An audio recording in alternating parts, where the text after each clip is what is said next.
Nos héros sont poursuivis dans l'espace lointain par les terribles aliens Broods, dont ils portent chacun un œuf qui s'apprête à éclore et à les transformer à jamais.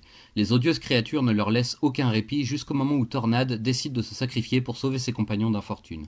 Liant son esprit avec les forces cosmiques, elle attire l'attention d'une majestueuse créature voguant dans l'espace, qui lui révèle alors le secret des Broods et le moyen de les vaincre. Prenant contact avec ses coéquipiers, Ororo s'assure que les parasites infernaux ne feront plus jamais de mal à quiconque, même si cela va à l'encontre de son vœu de protéger toute vie.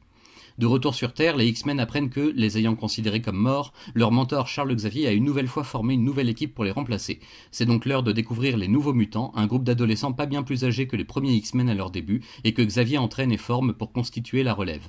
Heureusement, ils ne devront pas aller sur le terrain tout de suite vu que la génération précédente vient de rentrer saine et sauve. Mais il y a encore un problème à résoudre. La reine-mère des Broods a eu le temps d'implanter un dernier œuf dans le corps de l'un de nos héros, le professeur Xavier en personne.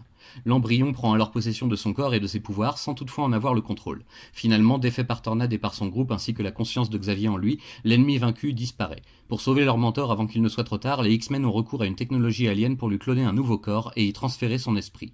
En théorie, cela lui permettrait même de marcher à nouveau, mais son esprit refuse de s'y faire et la douleur psychosomatique qu'il ressent de façon intense l'empêche de maîtriser ses jambes. Avec les bons soins de Lilandra, rien n'est impossible, mais cette dernière doit encore décider si elle veut repartir dans le cosmos pour mener une guerre de rébellion contre sa propre sœur Deathbird, usurpatrice du trône Shi'ar. C'est à ce moment que de nouveaux ennemis font leur apparition en plein cœur de New York. Les Morlocks, des mutants jugés imparfaits et disgracieux par eux-mêmes autant que par la société vivant à la surface, ont enlevé Angel pour en faire de force le prince consort de leur chef Callisto, une redoutable guerrière. Nos valeureux héros volent au secours de leur ami jusque dans les tunnels, loin sous la ville, mais sont capturés et mis en échec par les troupes de Callisto. Tornade, jusqu'ici mal à l'aise à cause de cet environnement, prend alors la décision de défier Callisto en duel à l'arme blanche, sans pouvoir pour la vaincre et s'emparer de son titre de reine des Morlocks. Une fois Callisto à terre, Tornade instaure de nouvelles règles et les héros se retirent à la surface avec Warren, qui gardera un souvenir cuisant de cette aventure.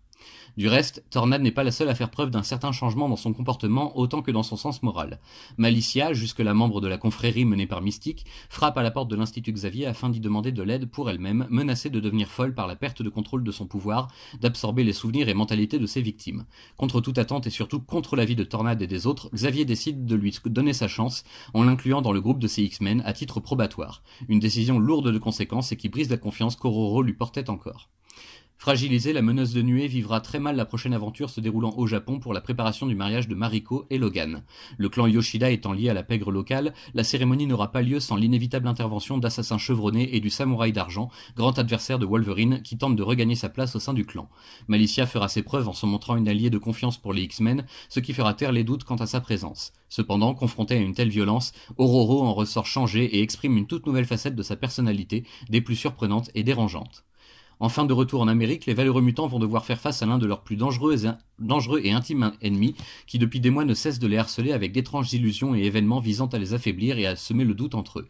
Quand Scott projette enfin d'oublier Jean et de vivre sa vie, il tombe sur Madelyne Pryor, le parfait sosie de feu sa bien-aimée, et une idylle finit par se nouer entre eux malgré les réticences premières de l'ancien leader de l'équipe.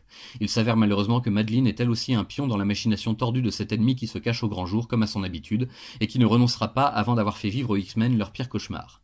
Leur faisant croire que le phénix noir est revenu d'entre les morts pour les terrasser, l'adversaire mystérieux provoque une véritable panique et une pluie de catastrophes sur le groupe, jusqu'au point de non-retour. Tornade finit par avoir le dernier mot grâce aux déductions de Cyclope, et nos héros démasquent alors le cerveau, cet illusionniste mutant qui avait signé la perte de Jean Grey mais avait également perdu la raison au passage. Inconscient désormais, il est épargné de justesse par une tornade en furie qui perd le contrôle de ses émotions et de ses pouvoirs. Son sort final ne sera pas communiqué, mais il est clair qu'il est allé bien trop loin cette fois-ci.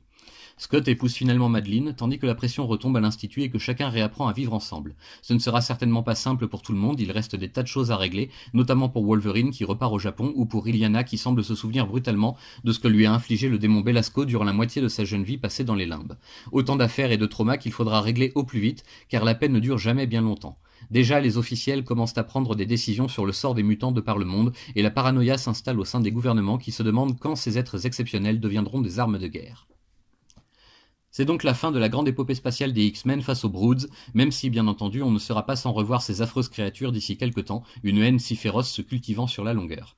Cette année 1983, marquant le 20e anniversaire de la série, est très mouvementée pour nos héros qui ne sont pas tous logés à la même enseigne face à l'adversité. Si certains comme Diablo ou Kitty semblent s'accommoder de ces quelques aventures qui ne brouillent pas trop leur vie privée, d'autres morflent réellement comme Tornade, Cyclope ou encore Wolverine. L'affrontement final face au cerveau fera du mal à tout le monde, mais à certains plus qu'à d'autres. Pas sûr dès lors que l'équipe soit encore capable de se faire totalement confiance, et c'est d'autant plus intéressant qu'entre en jeu Malicia, une ancienne ennemie devenue par la force des choses nouvelle recrue à qui il faudra apprendre à faire confiance justement. Les X-Men ont toujours été les étendards des minorités, des rejetés et des laissés pour compte de la société, dans les comics comme dans la réalité. Chris Claremont décide d'ajouter à cela les Morlocks, véritablement rejetés par tout le monde, eux, qui vivent presque dans leur propre ville souterraine tout en enviant ceux de la surface. Le groupe de mutants choisi par Xavier apparaît alors comme des privilégiés en fin de compte, qui ne comprennent pas vraiment que le sort a pu se montrer plus rude pour d'autres. Tornade en particulier vit très mal cette expérience dans les tunnels, et c'est sans doute l'une des raisons qui auront provoqué sa métamorphose stylistique au Japon quand elle se retrouvera débordée par un trop-plein d'émotions ingérables. Sa fusion cosmique avec un Akanti et la séparation qui s'en est suivie n'a pas aidé non plus, il faut bien le dire.